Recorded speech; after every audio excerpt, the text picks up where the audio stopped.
नमस्कार दोस्तों, स्वागत है आप सभी का आपके अपनी प्लेटफॉर्म टारगेट टीचर में। और आज के इस वीडियो में हम राजस्थान अध्यापक पात्रता परीक्षा रीट 2021 की बात कर रहे हैं। आप सभी जानते हैं कि रीट का आवेदन पूर्ण हो चुका है और रीट की परीक्षा की तिथि भी 25 अप्रैल घोषित हो चुकी है। तो रीट के लेवल फर्स्ट में जो कक्षा 1 से 5 तक के अध्यापक बनना चाहते हैं उनके लिए जो सिलेबस है वो 5 सब्जेक्ट होते हैं। 5 सब्जेक्ट में पहला सब्जेक्ट बाल विकास एवं शिक्षण विधियाँ, दूसरा सब्जेक्ट आप पर्यावरण, तीसरा सब्जेक्ट आपका हिंदी और चौथे सब्जेक्ट में भाषा और पांचवें सब्जेक्ट में आपकी सेकंड भाषा।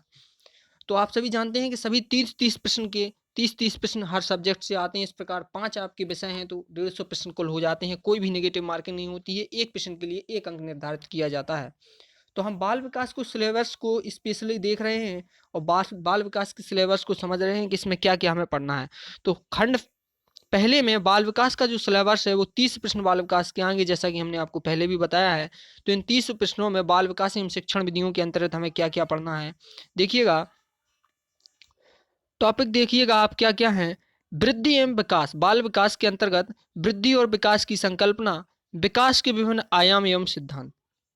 यानी वृद्धि पढ़नी है हमें और विकास पढ़ना है। वृद्धि और विकास की संकल्पना, कंसेप्ट, उनमें अंतर, वृद्धि और विकास के विभिन्न आयाम यानी कि पहलू उसके विभिन्न, और वृद्धि और विकास के कुछ सिद्धांत होते हैं जिनको हमें पढ़ना अनिवार्य होता है, जो एग्जाम के पॉइंट ऑफ व्यू से काफी महत्वपूर्ण होते हैं। तो इन सभी को हम देखेंगे। आगे देखते हैं विकास को प्रभावित करने वाले कारक। ऐसे कौन कौन से कारक हैं जो बालक के विकास को प्रभावित करते हैं, इनके बारे में हमें पढ़ना है, विशेष रूप से परिवार एवं विद्यालय के संदर्भ में।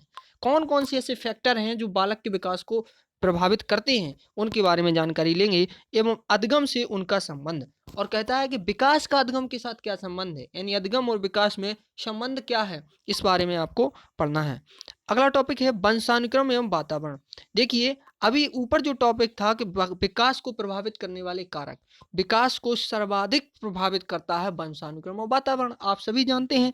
तो वंशानुक्रम और वातावरण की भूमिका, यानी कहने का मतलब है वंशानुक्रम और वातावरण को बहुत अधिक पढ़ने की आवश्यकता होगी, क्योंकि ये अलग से दिया हुआ है। इसमें भी हम वंशानुक्रम और वातावरण को पढ़ेंगे, लेकिन वंशानुक्रम और वातावरण को आपको काफी डिटेल में पढ़ना होगा, क्योंकि अलग से भी दिया हुआ है।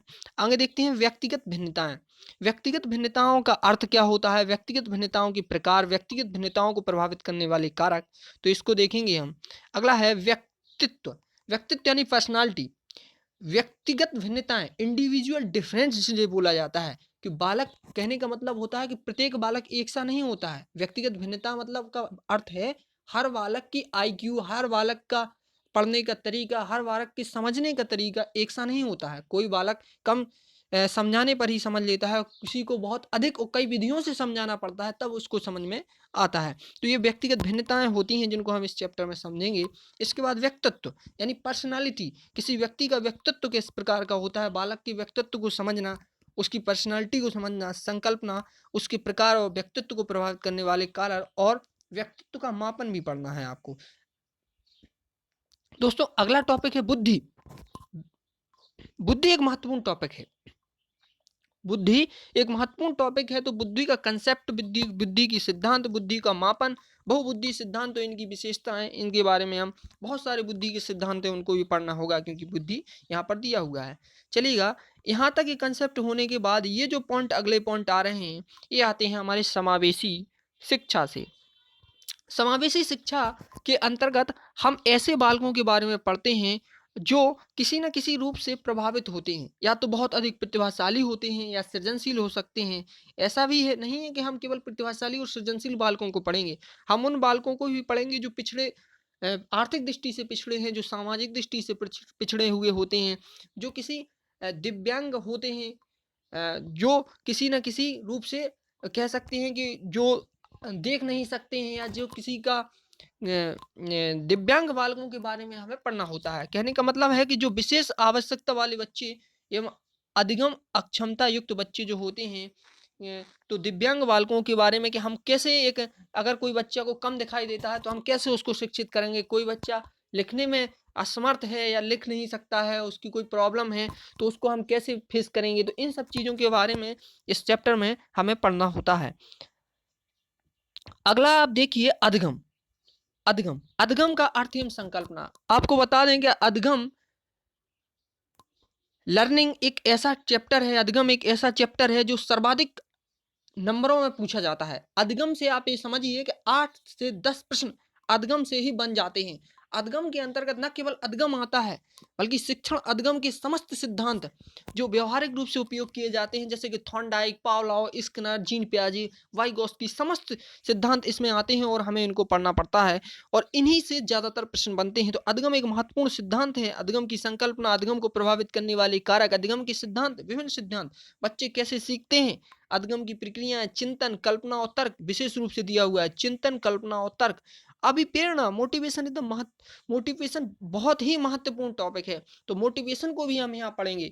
आगे देखते हैं दोस्तों, शिक्षण अधिगम की प्रक्रियाएं समझिएगा। शिक्षण अधिगम की कौन कौन सी प्रक्रियाएं होती हैं, शिक्षण है क्या, शिक्षण के सूत्र क्या हैं, शिक्षण के उपागम क्या हैं, शिक्षण की विधियां क्या हैं, प्रविधियां क्या हैं, तो सभी चीजों को हमें देखना होगा। और राष्ट्रीय पाठ्यचर्या की रूपरेखा 2005 यानी एनसीएफ 2005, नेशनल क्यूरिकुलम फ्रेमवर्क 2005 के संदर्भ में बात की गई है। और शिक्षण अधिगम की व्यू रचना एवं विधियां।